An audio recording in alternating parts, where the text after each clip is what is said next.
Bismillahirrahmanirrahim. Assalamualaikum warahmatullahi wabarakatuh. Jadi Alhamdulillah bersama saya lagi pada kali ini dalam video ini. Bersama saya Muhammad Ridha bin Muhammad. InsyaAllah kita akan membincangkan serba sedikit berkaitan dengan Al-Quran dan Al-Qira'at.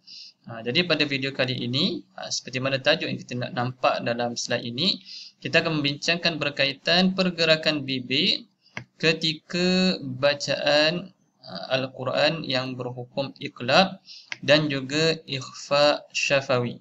Okey, jadi mudah-mudahan video ini bermanfaat dan boleh kita share, kongsikan video ini bersama dengan kepada rakan-rakan kita yang lain, kepada pelajar-pelajar kita, kepada anak-anak kita supaya dapat kita mengambil ilmu dan juga manfaat daripada video ini. Dan juga jangan lupa untuk subscribe channel saya supaya kita tidak terlepas video-video yang bermanfaat berkaitan dengan Al-Quran dan juga Al-Qira'at. Jadi insyaAllah kita akan mulakan.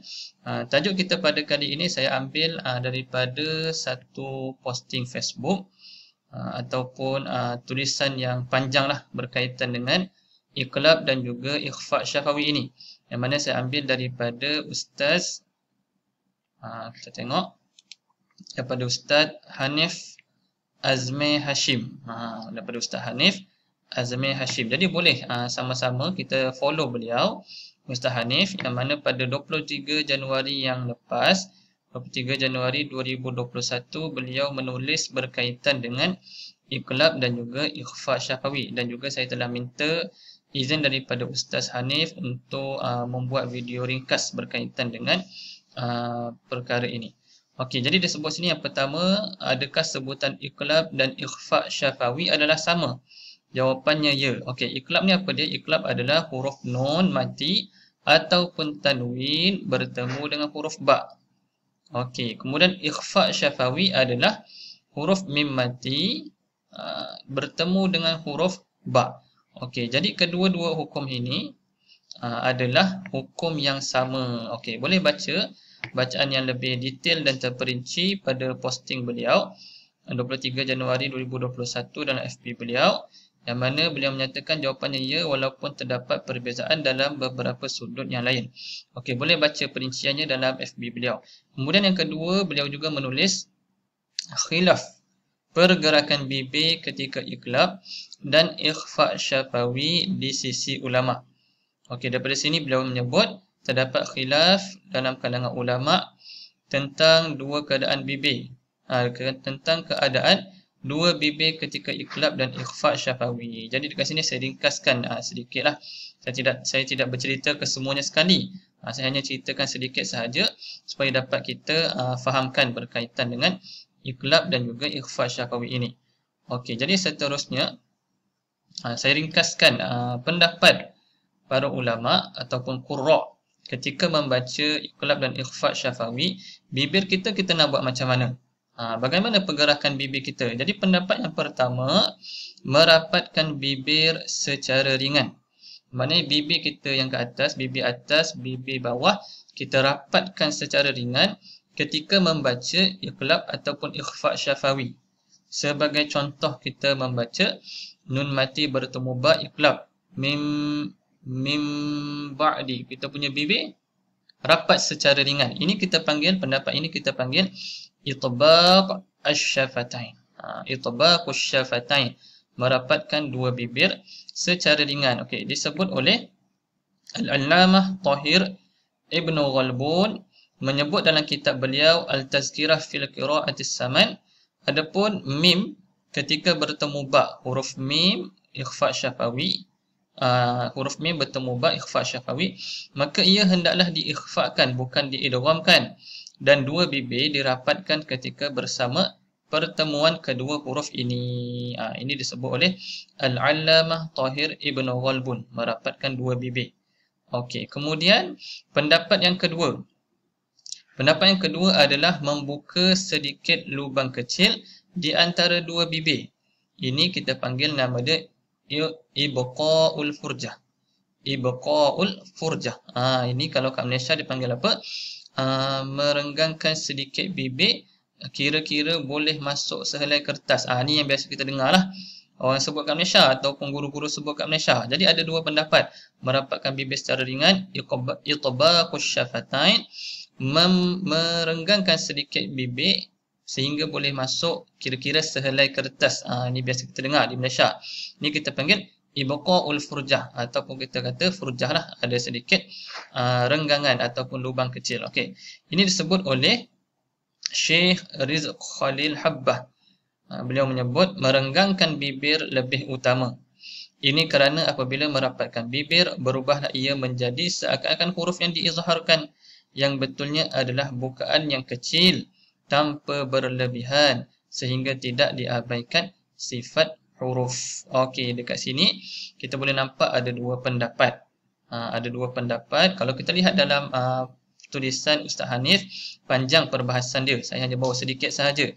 Panjang perbahasannya, kemudian ada dia punya hujah dia, ada dia bagi tahu siapa yang menggunakan pendapat pertama, itbaqus syafatain, dan siapa pula yang membawa pendapat yang kedua, menggunakan pendapat yang kedua, ibqa'ul furjah.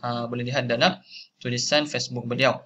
Okey, kemudian dari antara yang kedua-dua pendapat ini, yang manakah yang lebih rajih, ataupun yang manakah boleh kita amalkan, yang manakah boleh kita gunakan. Okey, kita lihat seterusnya. Pandangan yang rajih menurut Dr. Aiman Suwaid. Okey, jadi ada perbincangan lah berkaitan dengan dua pendapat ni, ada perbincangan. Jadi yang kita boleh lihat kat sini, kita ringkaskan dalam tulisan beliau Ustaz Hanif. Yang pertamanya dia kata pandangan Dr. Aiman Suwaid menyatakan bacaan furjah tiada sandaran dalam kitab. Okey, maknanya kalau ada pun jumpa dalam kitab, ia adalah kitab-kitab yang dikarang oleh ulama kontemporari, ulama yang terkini lah, yang zaman sekarang punya. Ulama yang dulu, ulama yang mutaqaddimin, tidak dijumpai berkaitan dengan bacaan iqlab dengan cara furjah. Furjah ni tadi apa? Merenggangkan sedikit bibir. Kita tak jumpa. Kalau ada pun kitab ulama-ulama kontemporari. Okey, ini yang pertama. Jadi kalau kita lihat, kita seharusnya menggunakan yang mengutamakan pendapat-pendapat ulama yang terdahulu, yang mutaqaddimin. Mutaqaddimin kerana ia lebih hampir, pendapat itu lebih hampir, ulama mutaqaddimin lebih hampir dengan Nabi Muhammad sallallahu alaihi wasallam. Okey. Yang kedua dikatakan adalah kaedah furjah melanggar kaedah bahasa Arab. Ini adalah hujah yang kedua, yang mana menyatakan furjah itu maknanya kita tidak menggunakan pendapat yang kedua, iaitu furjah, kerana kaedah furjah ini melanggar kaedah bahasa Arab.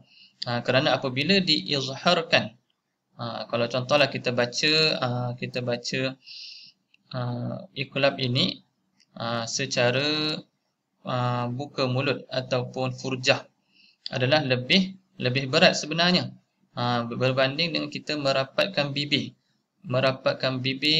secara ringan. Burika, bibir kita rapat, ataupun mim ba'di. Okey, dekat situ kita dapat lihat daripada perbahasan ataupun perbincangan dalam kaedah bahasa Arab, kaedah furjah ini tidak menepati kaedah bahasa Arab. Adalah yang ditulis oleh Ustaz Hanif. Okey, boleh baca perinciannya. Kemudian yang ketiga iaitu kaedah furjah ini tiada sanad periwayatan. Jadi ini adalah hujah yang paling kuat. Hujah yang paling kuat untuk kita menolak pendapat yang kedua ini, ataupun kita tidak menggunakan pendapat yang kedua ini, iaitu kaedah furjah ini tiada sanad periwayatan. Okey, perincian dia boleh lihat dalam tulisan FB Ustaz Hanif, yang mana bermaksud sanad ni adalah maksudnya kita membaca sesuatu bacaan Al-Quran itu sampai dia punya jalur dia ataupun sampai dia punya bacaan itu kepada Nabi Muhammad sallallahu alaihi wasallam. Maknanya Nabi Muhammad betul baca macam tu, kemudian sahabat, tabi'in, tabi'in, kemudian sampailah kepada kita.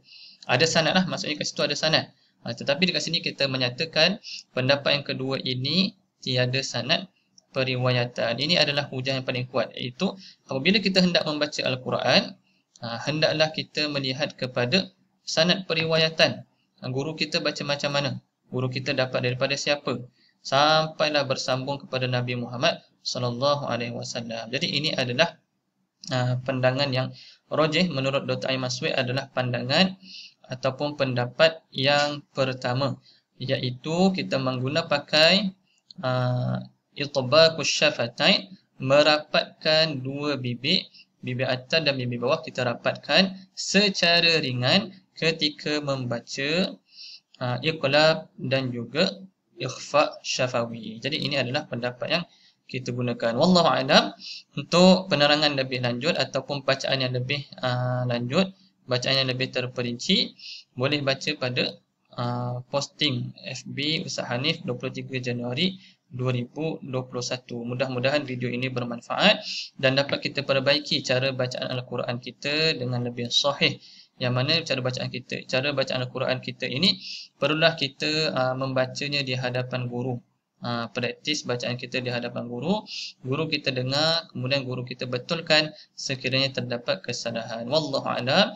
Saya rasa setakat ini sahaja untuk video kali ini. Mudah-mudahan bermanfaat dan kita boleh kongsikan kepada rakan-rakan kita yang lain, pelajar-pelajar kita, anak-anak kita, supaya dapat kita perbaiki bacaan Al-Quran kita. Assalamualaikum warahmatullahi wabarakatuh.